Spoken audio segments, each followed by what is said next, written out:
verdade, tá? Quando voltar às aulas, né? Quando voltar às aulas, aí vocês me for no Panelas, vocês me avisem que eu quero ir lá tomar uma cerveja com vocês. Combinado?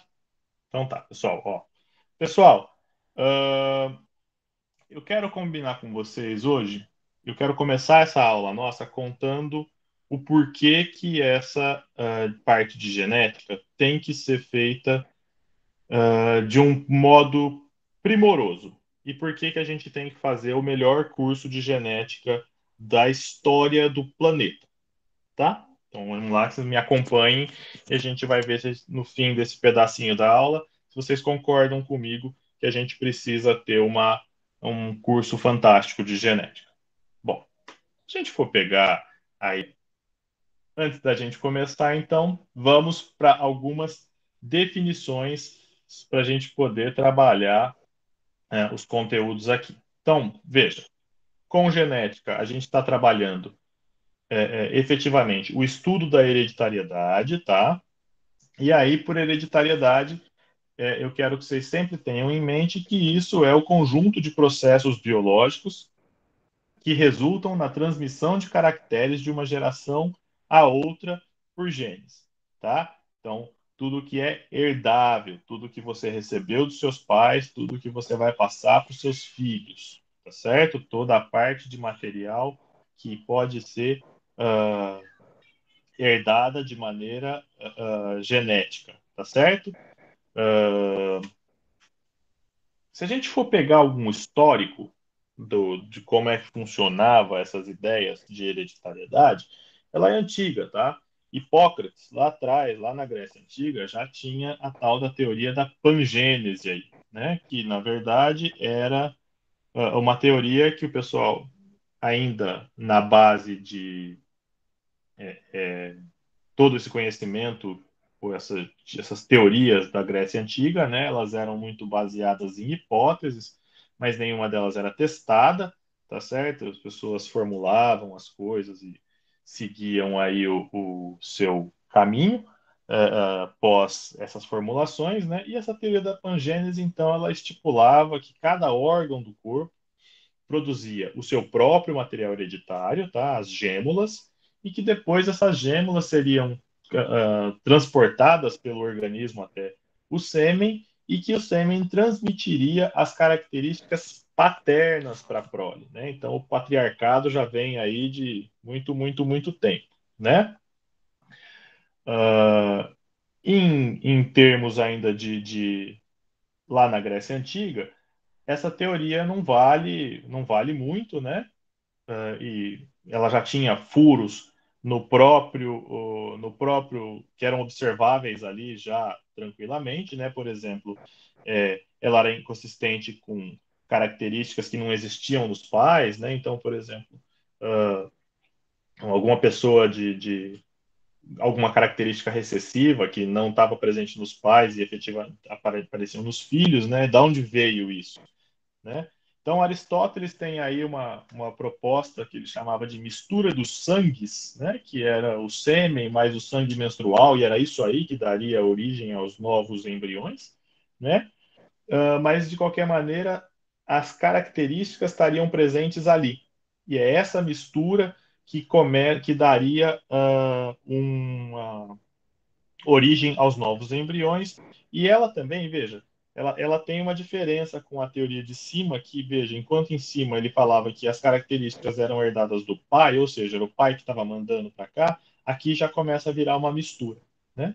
E o que é verdade em termos fenotípicos para a maior parte das características que a gente observa, a gente vai chegar nisso ainda em algum momento da disciplina, tá? Mais para frente, quando lá para 1600, já bem, bem, bem mais para frente, né, com a criação aí do microscópio, o pessoal começa a observar a presença de espermatozoides no sêmen, né? Então, volta um pouquinho a história de que ainda nós tínhamos as características do pai passadas para frente, porque vem essa teoria da pré-formação, né, que dentro de cada espermatozoide existiria um ser humaninho minúsculo presente ali o homúnculos, tá? Que seria isso que seria passado para frente, isso que se desenvolveria no próximo embrião e que daria origem aí uh, ao novo organismo, tá? Até que chega o Mendel, né, com o seu trabalho, e que é o pai da genética, né? Então veja lá, de novo o trabalhinho do Versuche über Pflanzenhybriden, né, que saiu nesse periódico aqui, ó, a, da Sociedade de História Natural de Brum, né? Esses aqui são os jardins do mosteiro. Até hoje as ervilhas estão lá plantadinhas, né? Eles aproveitam para fazer aí um merchan, um ponto de atratividade, né? É um lugar, é um dos lugares que eventualmente eu ainda quero visitar, mas o dólar a R$ 6 e o euro quase a 7, eu não sei em que vida que nós vamos fazer isso, mas não tem problema.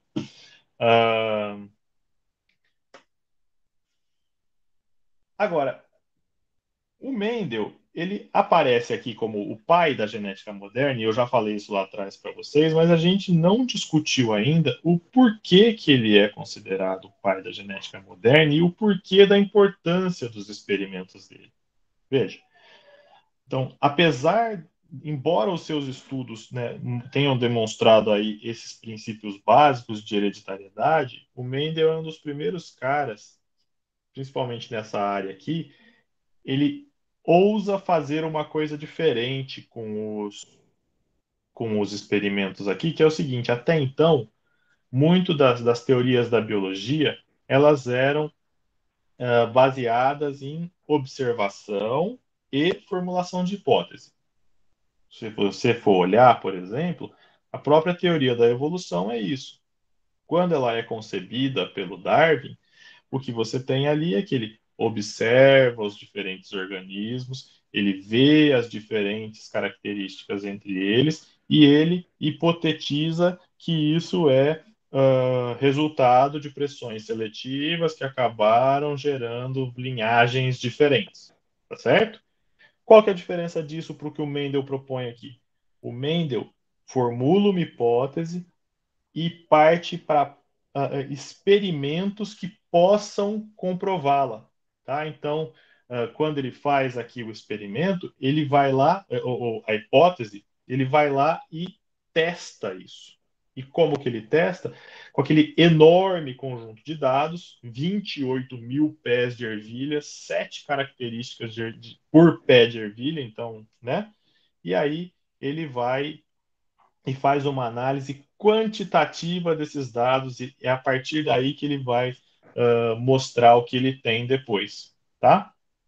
O Mendel escolhe como organismo modelo a ervilha, tá? Pisum sativum, que é uma fabácea, é uma leguminosa. Então, se você olhar aqui, uma das características da leguminosa, vocês fizeram biodiversidade semestre passado, eu imagino que o Léo tenha falado para vocês das leguminosas, das fabáceas. Então, são essas plantas que dão as sementes aqui em vagens, tá certo? E a escolha do organismo modelo aqui para o Mendel, ela foi muito feliz quando ele resolve trabalhar com as ervilhas, tá? Primeiro, que é um organismo de cultivo fácil. Então, veja, aos canteirinhos aqui mantidos até hoje, tá certo? Você simplesmente planta ali metade as suas ervilhas e rapidamente elas germinam, não tem muito trabalho. Em um tempo muito curto, em alguns meses ela você já está colhendo as próprias ervilhas, tá certo? Então, o fato dela ser de fácil cultivo, crescimento rápido e ciclo de vida curto permitiu que ele fizesse várias rodadas de experimento a cada ano. Vamos lembrar que esse experimento ele é conduzido na Europa e tem um inverno muito rigoroso, né? Então, esses experimentos de plantar essas ervilhas, eles só podiam ser feitos nas épocas mais quentes do ano. Então, o fato dela ter um ciclo de vida muito curto facilita com que ele consiga repetições. E ainda, o mais legal é que quando ele trabalha aqui, essa ervilha gera uma alta produção de descendentes. Se você for pensar em termos reprodutivos, cada ervilha é uma semente que pode virar uma nova planta. Então você pode considerar isso como sendo um novo indivíduo da onde você vai tirar as suas uh, conclusões, tá certo? Ele ainda tinha uma série de características diferenciadas entre as plantas, tá? E que não tinham sobreposição. Então, o que que isso quer dizer? Veja, a flor da planta é branca ou a flor é púrpura. Você não tem um púrpura claro tendendo para o branco, você não tem variações intermediárias, tá certo? Tinha ali características muito claras, diferentes entre elas, né, que te permitiam determinar se essa característica era A ou era B sem ficar na dúvida, né? E ainda você tem uma outra vantagem aqui, que é da parte da anatomia floral, que é justamente o fato de você poder fazer uma fecundação controlada, né? Você pode cortar os estames ou isolá-los ali para fazer os experimentos da maneira que você quiser. Então, aqui é uma foto da ervilha, né, da Pisum sativa. Então veja, ó, que eu estou falando de características muito diferentes. Veja, a flor é branca ou a flor é púrpura. Não tem meio termo, tá?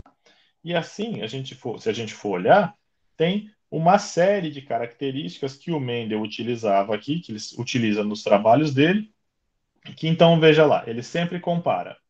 Essas 7 características estão presentes no trabalho. Eu tenho o trabalho em PDF, eu vou colocar lá no Moodle para vocês depois, tá? Então ele compara, né? A gente, quando pega isso no ensino médio, a gente sempre vê a ervilha lisa e rugosa e verde e amarela, né?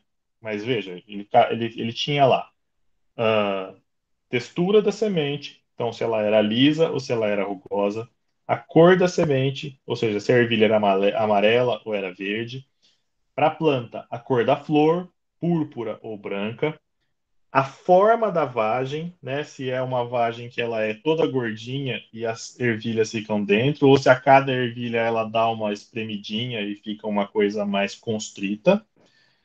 Ele ainda media a cor da vagem, se a vagem era amarela ou se a vagem era verde, a posição da flor, ou seja, se a flor sai a cada eixo do galho, ou se é só terminal no fim do galho, e se o caule aqui, o comprimento do caule, se ele chamava de anão ou de planta alta, que uma tem em torno de 1 metro e a outra tem em torno de 30 centímetros. Não tinha plantas intermediárias aí de ervilhas de 40, 50, 60, 70 centímetros para te confundir a sua vida na hora de você contar, tá? Aqui a representação desses fenótipos, né, que ele media com base para ver os resultados dos seus experimentos, tá? E aí ele teve algumas sacadas, né, para poder fazer esses experimentos. E a primeira delas é que ele tinha o que a gente chama de linhagens puras, né? Então, o que ele fazia? Ele pegava algumas plantas de um fenótipo que ele selecionava. Então, por exemplo, vamos trabalhar aqui plantas que produzam flores brancas. Ele fazia uma série de cruzamentos de flores brancas com flores, plantas de flores brancas com plantas de flores brancas, até ele ter linhagens que geravam, ao final do processo, descendentes que eram uniformes quanto àquela característica. Tá certo? Então, todo mundo que viesse daquela linhagem produziria flores brancas ou flores roxas. Você jamais teria um cruzamento daquele dando características distintas, tá? E para isso, ele fazia uh, o trabalho de polinização cruzada, ou seja, pegava o pólen de uma planta e levava até outra planta com um pincel, tá? Ou então de autopolinização, quando ele mesmo pincelava o pólen dessa planta no estigma desta mesma planta para gerar uma autofecundação, tá certo? E a ervilha é uma planta que permite a autofecundação dessa maneira. Então, o que ele fazia depois para fazer os cruzamentos? depois que ele já tinha as linhagens puras para não ter o comprometimento dos seus experimentos, a primeira coisa que ele fazia é que a planta que fosse ser fecundada, ele removia as anteras dessa flor antes delas ficarem maduras, tá? Então, o que, que acontecia aqui? Essa flor perdia a parte masculina e jamais, então, poderia fazer a autofecundação.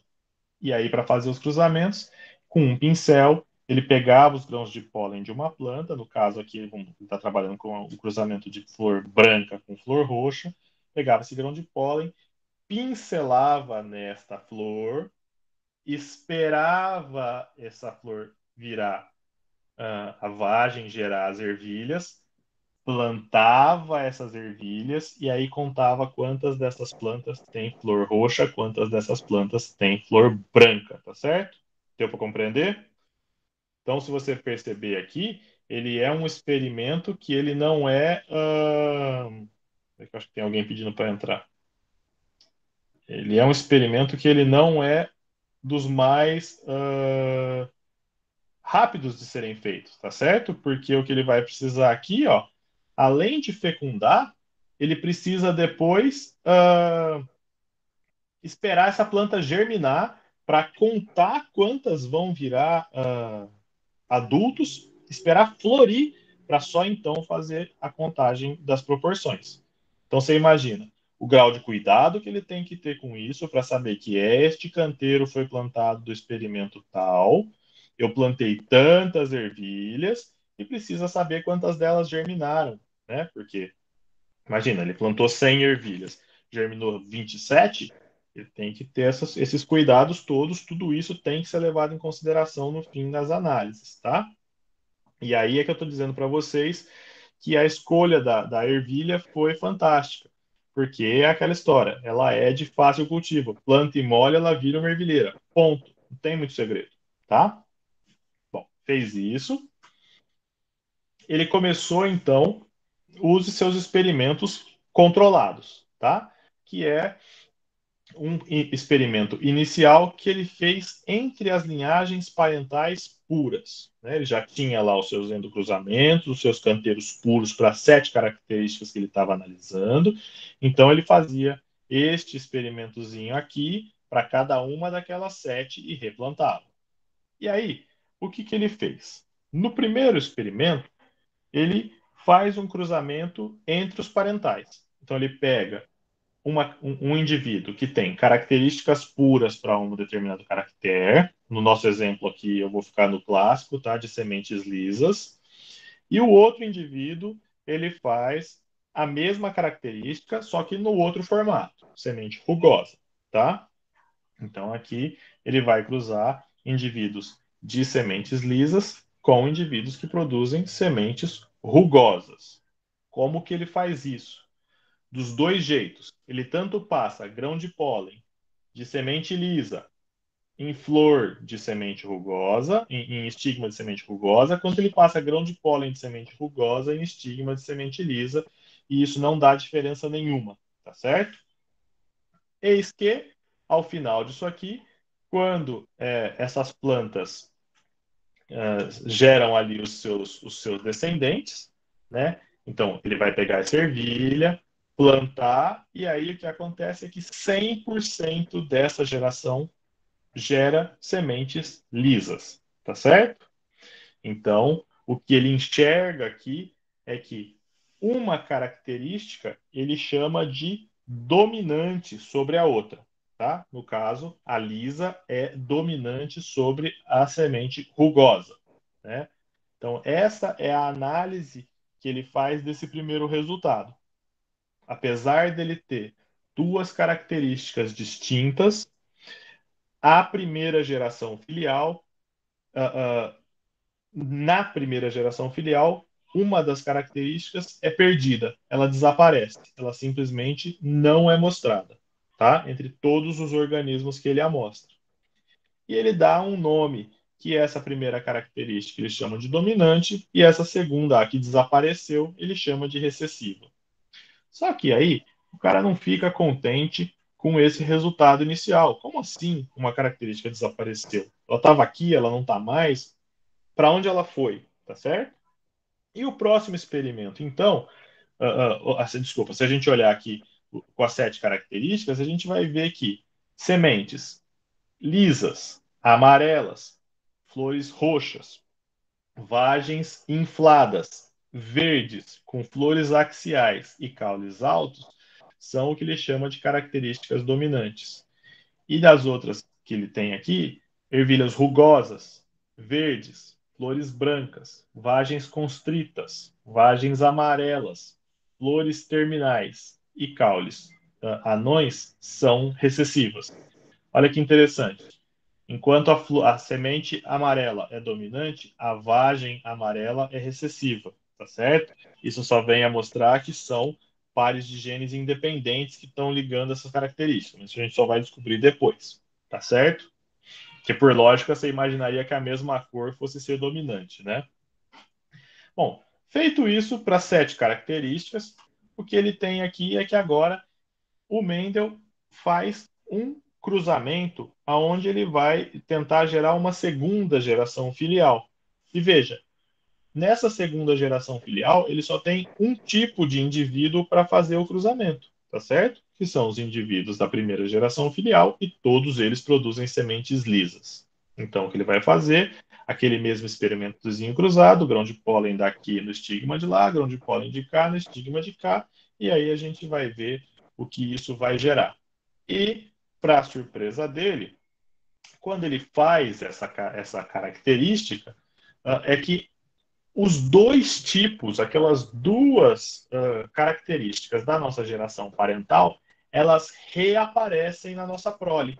Né? Isso é uma coisa que chama bastante a atenção dele, mas uma outra coisa que chama a atenção é o seguinte: embora inicialmente a gente tenha feito os cruzamentos em proporções iguais, se eu peguei 50 plantas de ervilhas lisas, eu também peguei 50 plantas de ervilha rugosa, quando a gente faz a geração do F2, essas proporções mudam.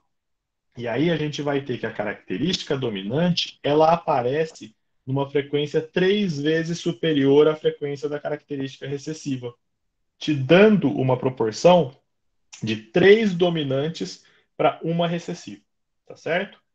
Então, e quando ele vai olhar ali a análise, os dados, analisar com bastante cuidado os dados, o que ele vai observar é que essa proporção, ela mais ou menos se mantém entre todos os nossos organismos que a gente está trabalhando, tá? Todas as características que a gente está trabalhando. Então, veja, ó, quando ele está falando de ervilha lisa e rugosa, ó, 5.474 plantas, tá certo?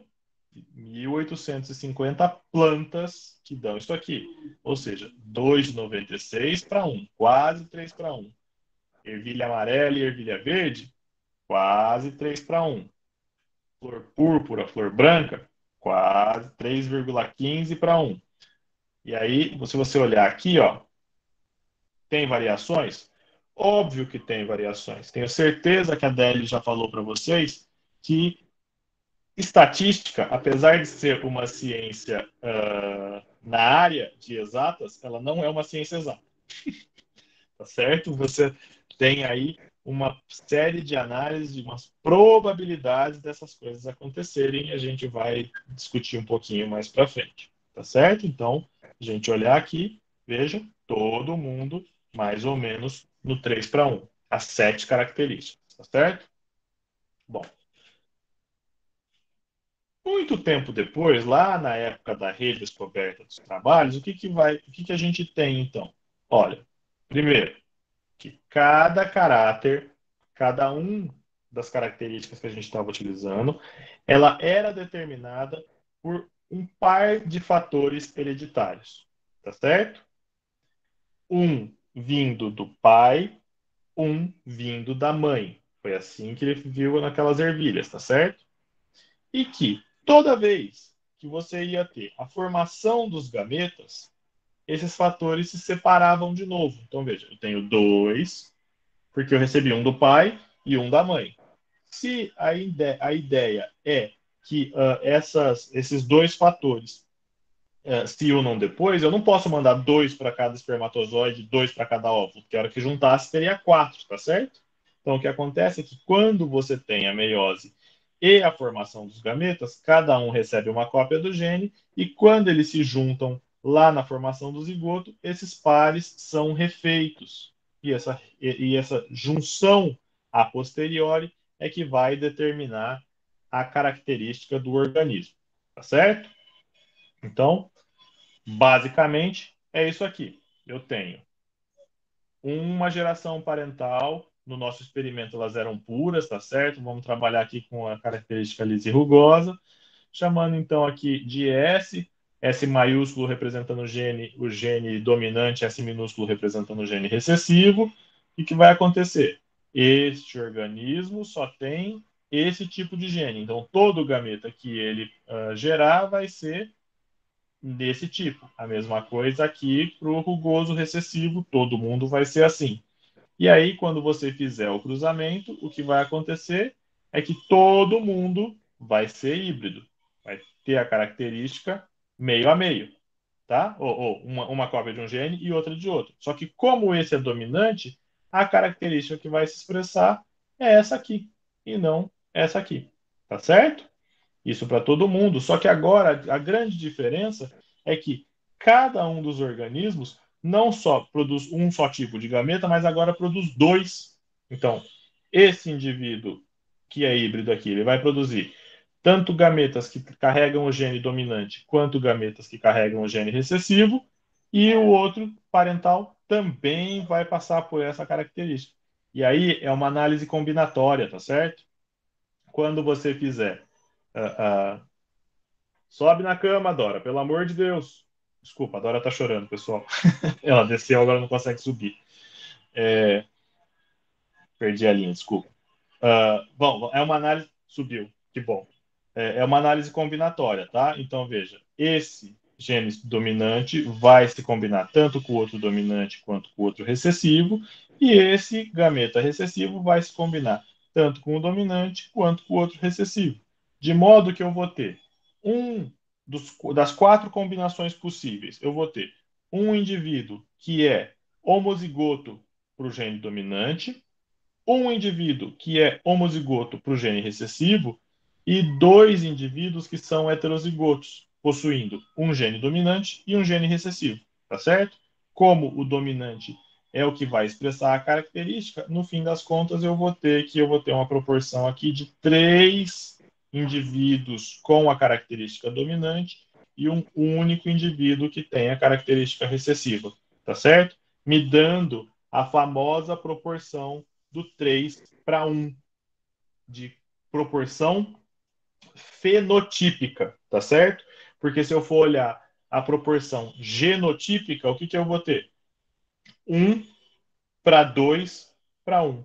Como que essas características se manifestam aqui vai me gerar o 3:1. Tá claro isso, pessoal? Esse pedacinho aqui, ele é a base do entendimento do resto para frente. Tá bom? Se tiver dúvidas, escrevam aqui no chat que pelo celular eu consigo ver. Não? 3, 2, 1, sem dúvidas, vou seguir. Então tá. É, Aí o que a gente tem aqui? Veja, se a gente trouxer isso para hoje, para o que o Mendel tinha de nomenclatura para aquela época, porque a gente tem hoje, é o seguinte, que os caracteres, as unidades de herança que são herdadas, na verdade, são o que hoje nós chamamos de gene, tá certo? Lembrem-se lá de Introdução à Biotech, aquele texto sobre o conceito de gene, né? Não é a coisa mais simples do mundo, então, mas aqui nós vamos considerar como o trechinho de DNA que dá origem a determinada característica, tá? Para facilitar o nosso entendimento. E os alelos são as diferentes formas desse gene. Então, veja, eu tenho um alelo que determina a característica A e um alelo do mesmo gene que determina a característica B. Um alelo que determina se a ervilha é amarela, um alelo que determina se a ervilha é verde. Um alelo que determina se a ervilha é lisa, um alelo que determina se a ervilha é rugosa, e assim por diante, tá certo? Bom, uh, neste caso aqui, quando a gente está ainda tratando, veja, o que eu vou tratar para vocês de indivíduos heterozigotos, eu quero sempre que vocês tenham em mente que é isso, é aquele camarada que tem dois alelos diferentes do mesmo gene, tá? E os homozigotos são cópias idênticas. Tanto faz se ele é homozigoto dominante ou homozigoto recessivo, os dois são carregando, os dois tipos de organismos estão carregando cópias idênticas do mesmo alelo, tá certo?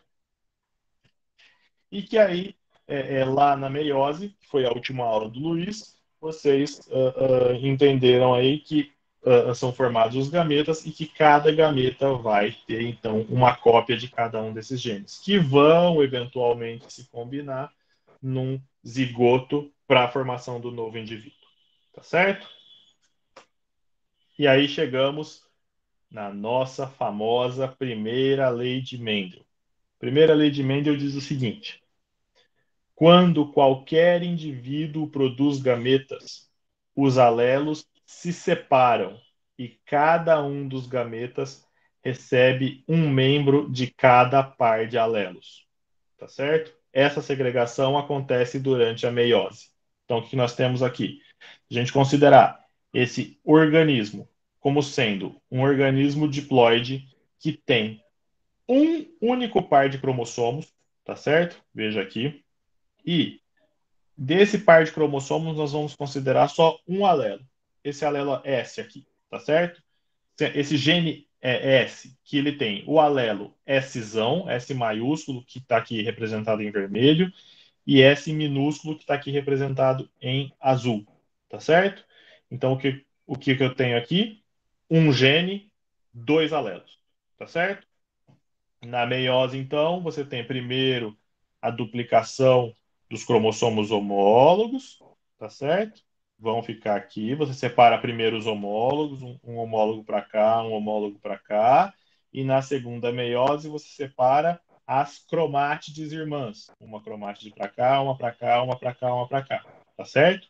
De modo que, ao final da meiose, eu vou ter dois cromossomos, dois gametas carregando a cópia do meu alelo dominante, dois gametas carregando a cópia do meu alelo recessivo. Tá certo? Então, isso tem que ficar muito claro para vocês. Tenho dois, que eles vão ser duplicados, e ao final da meiose, cada cópia, que virou duas agora, vai para um alelo. E essa separação, ela sempre acontece. Então, você tem ali o processo de meiose e a separação desses gametas. Tá bom? Tá claro isso? Essa parte é importante para a gente seguir o resto, principalmente porque daqui a pouco a gente vai fazer um intervalinho e vai voltar para a segunda lei e eu preciso que isso esteja muito claro na cabeça de vocês. Tá certo? Dúvidas? Tudo bem?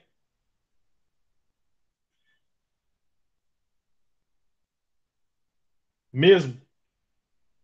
Então vamos fazer o seguinte, ó. Agora são 3h10.